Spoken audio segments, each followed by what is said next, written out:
Hello, my name is Andy and I am the Village Idiot. I'm armed with a car and a GoPro and an unhealthy amount of time on my hands. I'm using that time to attempt to visit every civil parish in England. You're watching the Newark and Sherwood series, a district of 84 civil parishes right in the centre of Nottinghamshire. Come with me as we delve into one of them. Welcome back again to Newark and Sherwood, everybody. Now, I have lots of things to talk about in this episode, which is a bit weird considering how big this place is. This is one of the smallest in Newark and Sherwood. It's got a population of less than 100 people, so you would think it would be a nice quick episode, one of those which I can knock out in about 10 minutes. Not the case. There are plenty of things to talk about here. One of them is to do with this field, and I'll be telling you a bit about this field in a while, because later on, when this main walk ends, this footpath which crosses this field is where I'll be returning to my car, which is parked just there. Our starting point is a level crossing over there. Then we need to go to a church which is hiding behind that tree, and then we need to walk down there to the main village. And after that, we're still not finished because there's something else to see which is absolutely nothing to do with this place, but it still falls within its parish boundaries. This is Langford.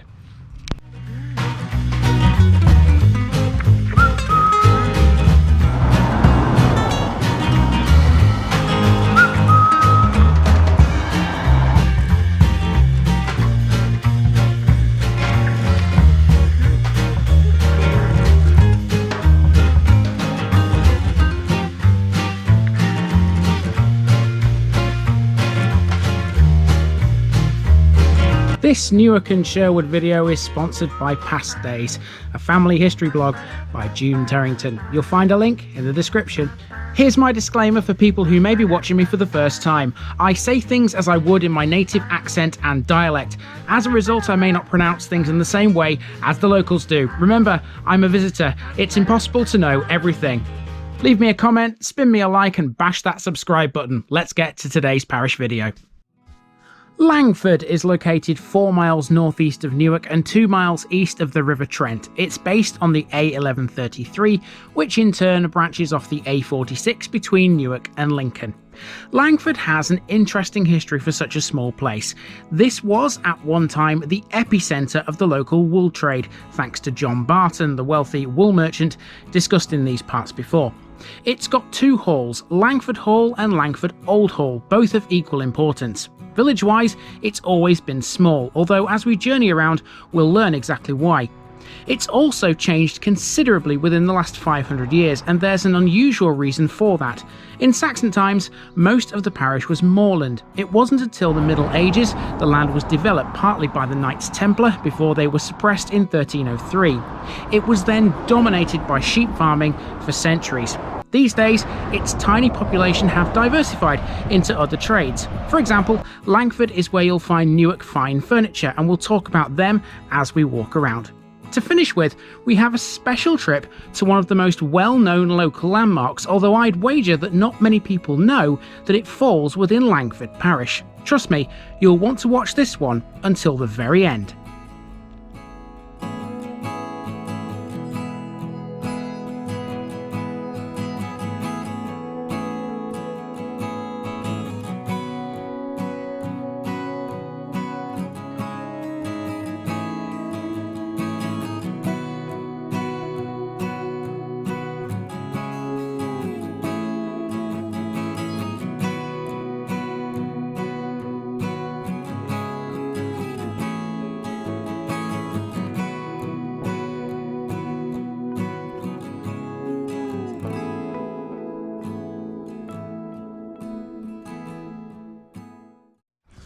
A bit of deja vu to start us off. Once again, we begin at a level crossing on the Lincoln to Nottingham line. Both Langford level crossing and Winthorpe crossing are ranked Category D, high risk. Last time in Newark and Sherwood, we spoke about home and how the River Trent changed its course. What you're looking at here is the old course of the Trent. The river flowed in this dip. Directly to the south of where we are here, along the Trent's old course, is something called the Wool Wharf. Given the area's booming wool trade, that one's pretty much self-explanatory.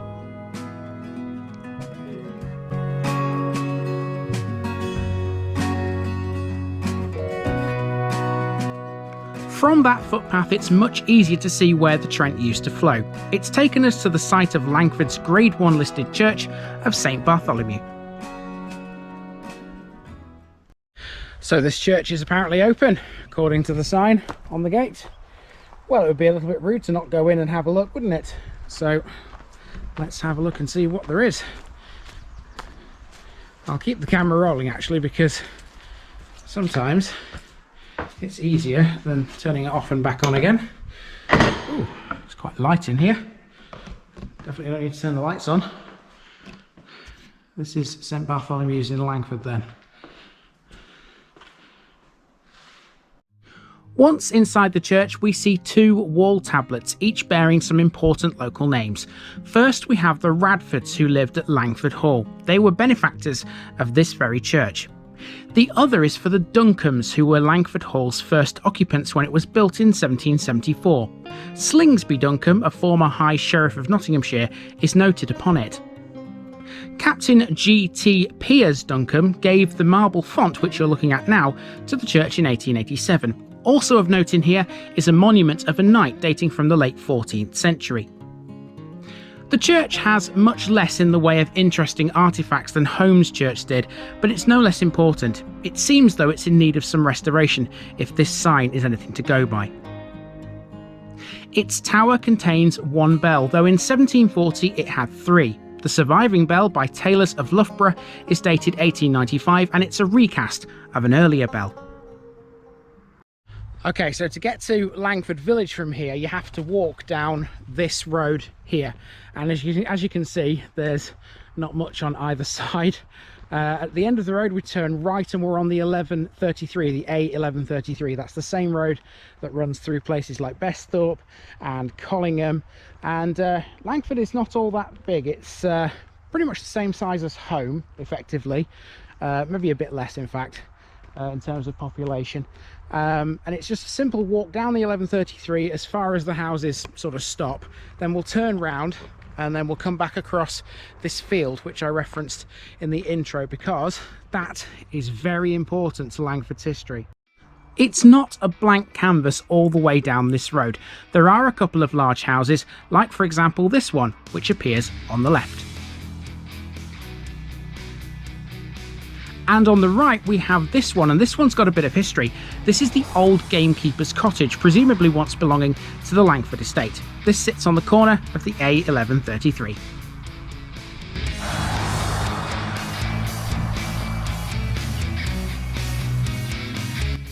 Now, speaking of estates, Langford has two halls. We've already mentioned one of them. Over the way you can see Langford Old Hall, a much older building than the one that was lived in by the Duncans. We get up close and personal with the Old Hall later, but now we've hit the main village, which lies separate from the area we've just walked from. The reason why is absolutely fascinating.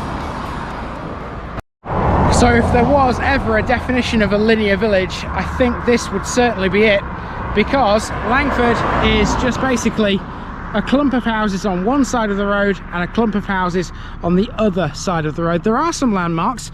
For a start, there's a bus stop which I can see, and also a phone box which I can see. So let's go and check those out next. I had to take a shot of this house. Can you see the stone teddy bear on the gate pillar I'm pointing to here? This is called Teddy Bear Cottage, one of the cutest names I've ever come across. Langford does have a bus service, believe it or not. That's the advantage of being on a main road. The bus you need here is the 367 service to Newark, which we've mentioned before in Collingham. There are no retail services of any kind. In fact, the only building in Langford village that's not in any way residential is the church. There was a post office at one time though. That's this building here. Elm Tree Farm is partly a business though. Here is the base of Newark Fine Furniture, a family-run business. With some 25 years of experience, all furniture here is bespoke and made by hand. We arrive at Langford Parish's notice board. The parish council here is called Winthorpe with Langford, yet oddly, Langford's population figures are recorded with Home. Go figure. So beyond this lay-by here, there's just a handful more houses on the other side of the road. There's a house on the other side called the Farriers, definitely a country name that. And that's really it. The only thing we haven't looked at is the phone box, and I can tell you that there isn't much to see in the phone box because it's just an empty shell, which is a little bit disappointing. There's no defib machine, there's no book exchange, and it's locked even as well. It's even screwed shut, look, you can't even get into it. So that's just stood there doing nothing at the moment. I would hope at some point someone actually does something with that. Let's head back to where we began, which means crossing the field I've been talking about. The field in question is more accurately multiple fields that are referred to as part of the park. The park is 30 acres of grassland which surrounds Langford Old Hall and runs along the back of the main Langford village. None of this land can be altered in any way, and there's a very good reason why. This footpath traverses the site of the old Langford village. We're actually walking on earthworks. In 1593, owing to the booming wool trade, Langford was purposely depopulated to make way for sheep. The present Langford village, which we've just walked through, has no properties which date back further than the 18th century. Only the two Langford halls and St Bartholomew's Church are older. Here's the old hall. The building dates back as far as the 13th century. Its porch has some stones which are very worn, apparently by the sharpening of swords during the battle for Newark Castle. So it's not the easiest footpath to follow. Once you reach this drive, which leads obviously up to Langford Hall, which is that property right there, you might get a bit lost because the footpath seems to end. There is a stile, which is just there, but once you cross that stile, there's no way across this field. So you've got two choices. You can either walk down this path here, which is where I'm going to go, or I've just spoken to the owner of Langford Hall and they said you could walk through their drive, but obviously don't do that without permission, because obviously I've got permission to do that. I'm not going to, but yeah, don't do that without permission. I'm going this way though. This is the safer way, I think.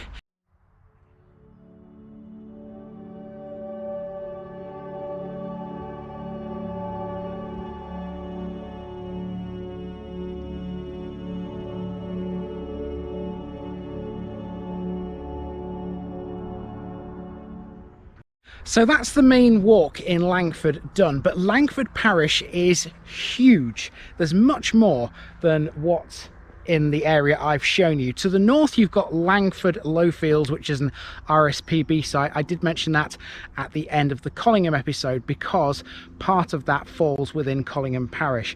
To the south there's an airfield, and that is where we're going now. The airfield is actually RAF Winthorpe, so really it doesn't have anything to do with Langford, but part of it falls within the boundaries. And let's go and check out exactly what does.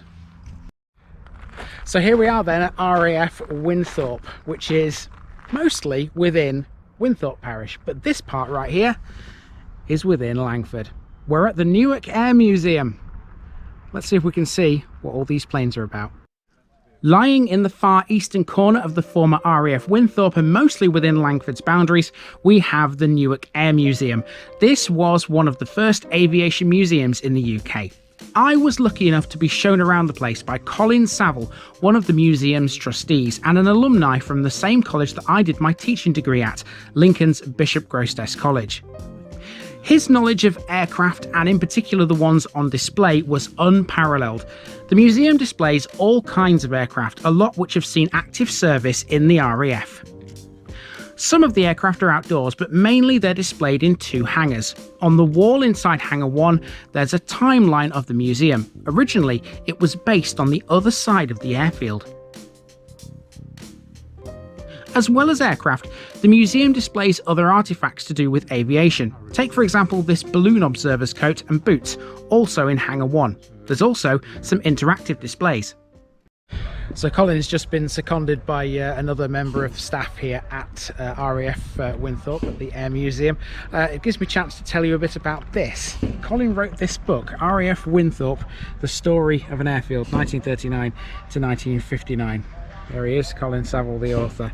You can buy this in the shop, which is something we haven't seen yet. It's behind this helicopter. Let's have a look. There it is, it's just there. That's where you buy your ticket to come in, and you can buy it for the princely sum of £15, and it's well worth a read. There are some rare planes all over the museum. Perhaps its most famous is a Vulcan XM594, which when acquired in 1983 was the only Vulcan ever to have flown into an unlicensed UK airfield. This was of great interest too. Named WSJ, this is the central section of a Lancaster bomber's fuselage, and it was rescued from RAF Manby. Before coming here in 1974, it was being used as a garden shed. As well as the two hangars, the museum has an entire room dedicated to aeroplane engines. Here's an engine in Hangar 2, and it moves. Then we have a building called the Scampton Hut. This came from RAF Scampton, having been disassembled and reassembled in sections. It's crazy to think the dam busters will have used this very building. RAF Winthorpe is no exception when it comes to memorials. Located near the entrance, this was originally just 9 trees, one planted for each member of an aircrew that crashed near Grantham.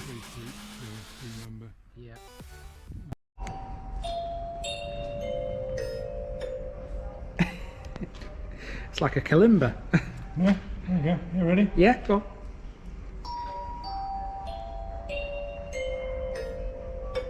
Hey! Kids love it. That last shot was in the workshop where museum staff work to restore or repair aircraft and aircraft parts. That's a part of the museum off limits to the public. Now, I'll be honest here, I took way too many shots in and around the museum for the purposes of this video, but I didn't want to just not use them because it was so interesting. For that reason, here's an almost 3-minute montage of everything else I was shown by Colin. There's no way I can talk about everything, so I thoroughly recommend putting this place on your bucket list to come and see it yourself. Enjoy!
So I'm just about to leave the Air Museum behind. There are other things on RAF Winthorpe's former runways, and one of them is the Newark Motor Auction, which I'll just show you here.